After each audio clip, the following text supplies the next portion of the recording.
गासैनिसिमबो आंनि अननाय आरो खुलुमनायखौ फिन खनसे जासिहरफिननाय जाबाय। दाखालिहाय आं मोनसे मेथाइ रिलिज खालामनाय जादोंमोन सोमदोन बरगयारिनि इउटुब चेनेलाव। बिनिफ्राय गोबां मानसिनोबो हरनाय जादों, गोबां मानसियानो दामदों, बयबो बुंहरदों मोजां जादों। नैबे जिखिनि मेथाइआव जाखिनि जाथाय जानाय ना, बियो ओरैनो नंखाय नङा, बियो रियेल जाथाय जानाय। जेब्ला भुटान एटेक जानानै जोंनि एनडिएफबि सोद्रोमाफोरा गोबांनो बेफोरबायदिनो आलाय सिलायनो बहाबा सोरबाया बायदि रोखोम जानानै जाथाय जालांनाय।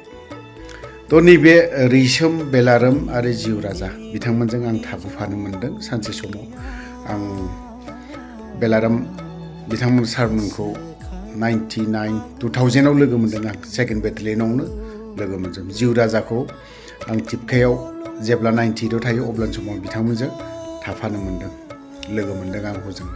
जेब्ला भुटान एटेक जायो, जोंनि एनडिएफबि सोद्रोमाफ्रा बर' गामियावहाय थानो हाला जादोंमोन।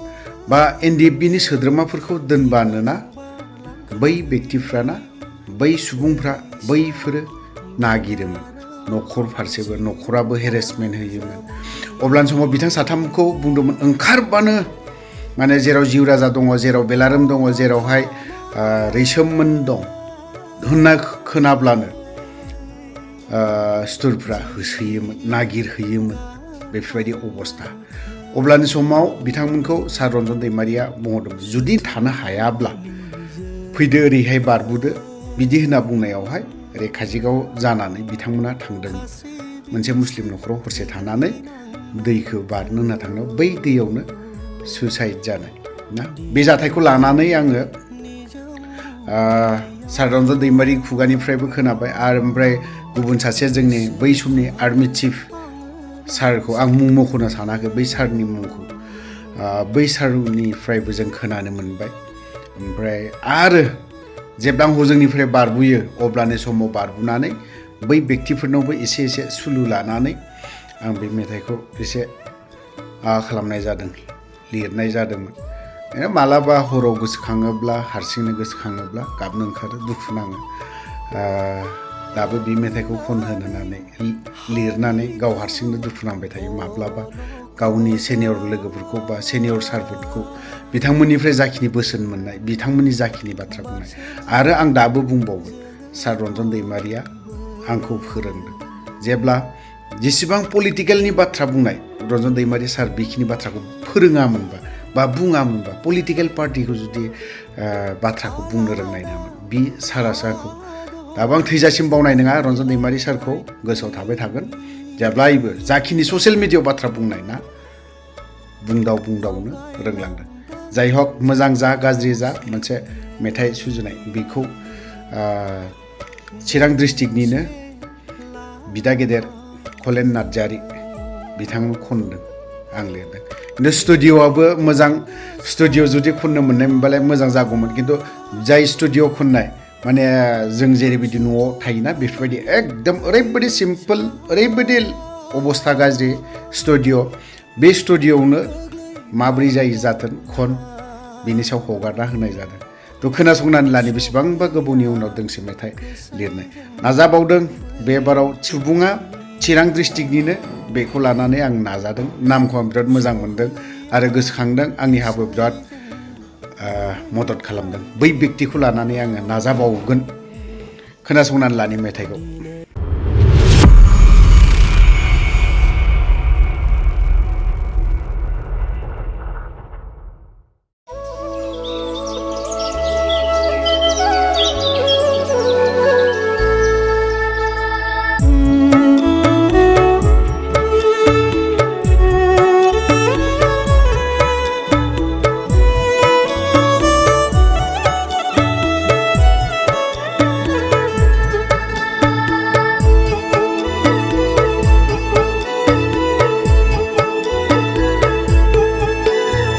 दिनैनि बे निजोम बुब्लियाव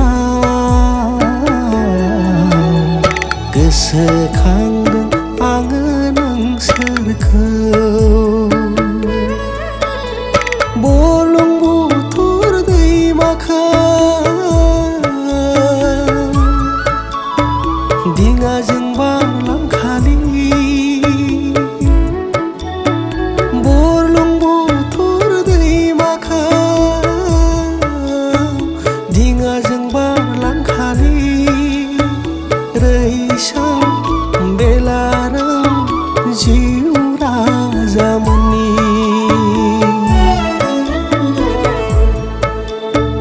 अना खानायै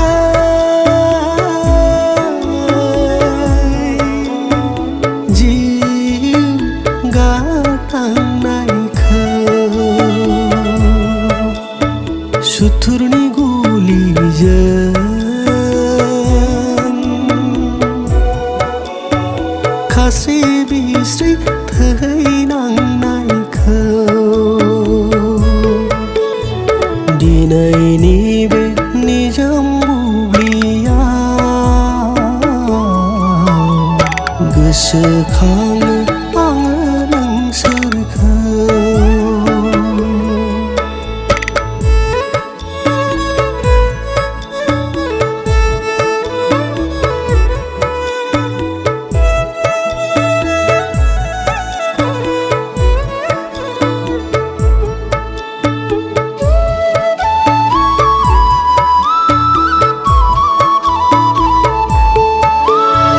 नुनानै हारिखौ अलखदा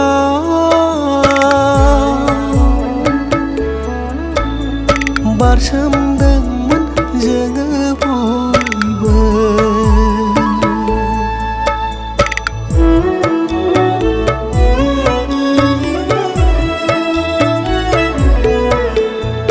आलादा हादर सोरजिलांनायनि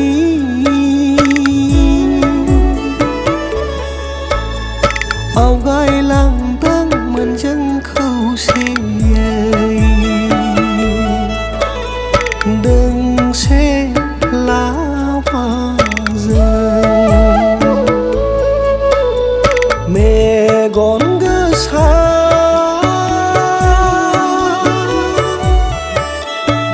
सुथुरफोरनि खैसाराव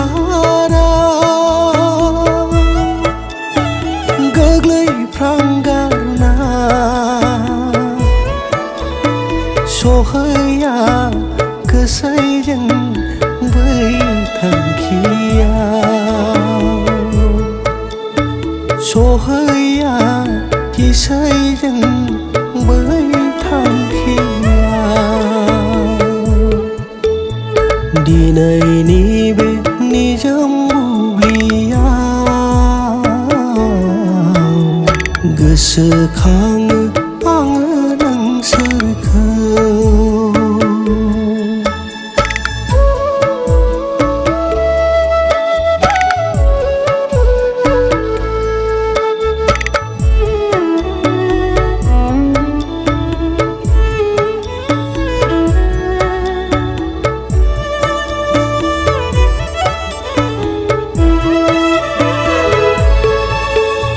हारिया गावस्रा गावस्रि दिनै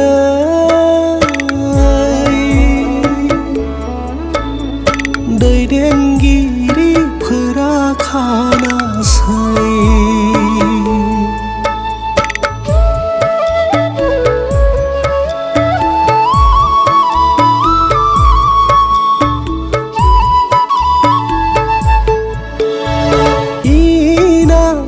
एनिया बारा जाबाय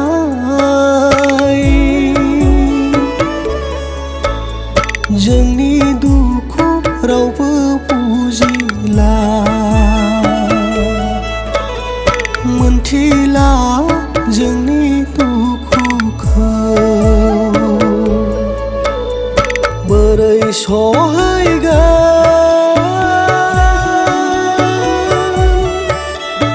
जोंनि बै थावनियाव माब्ला मोनहैगोन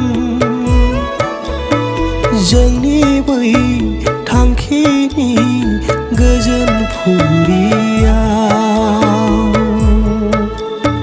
सहैनांगोन जोङो बै थावनियाव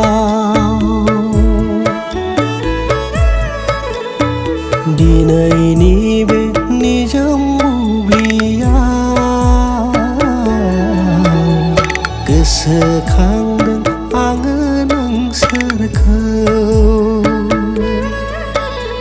बुरलुंबुथुर दैमाखौ दिङाजों बारलांखालि बुरलुंबुथुर दैमाखौ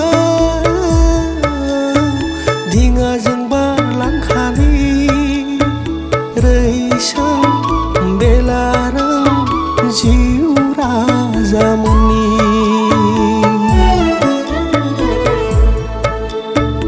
अना खानायै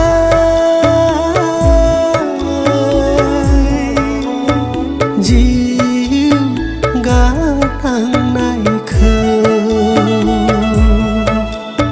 सुथुरनि गुलिजों खास्रि बिस्रि थैनांनायखौ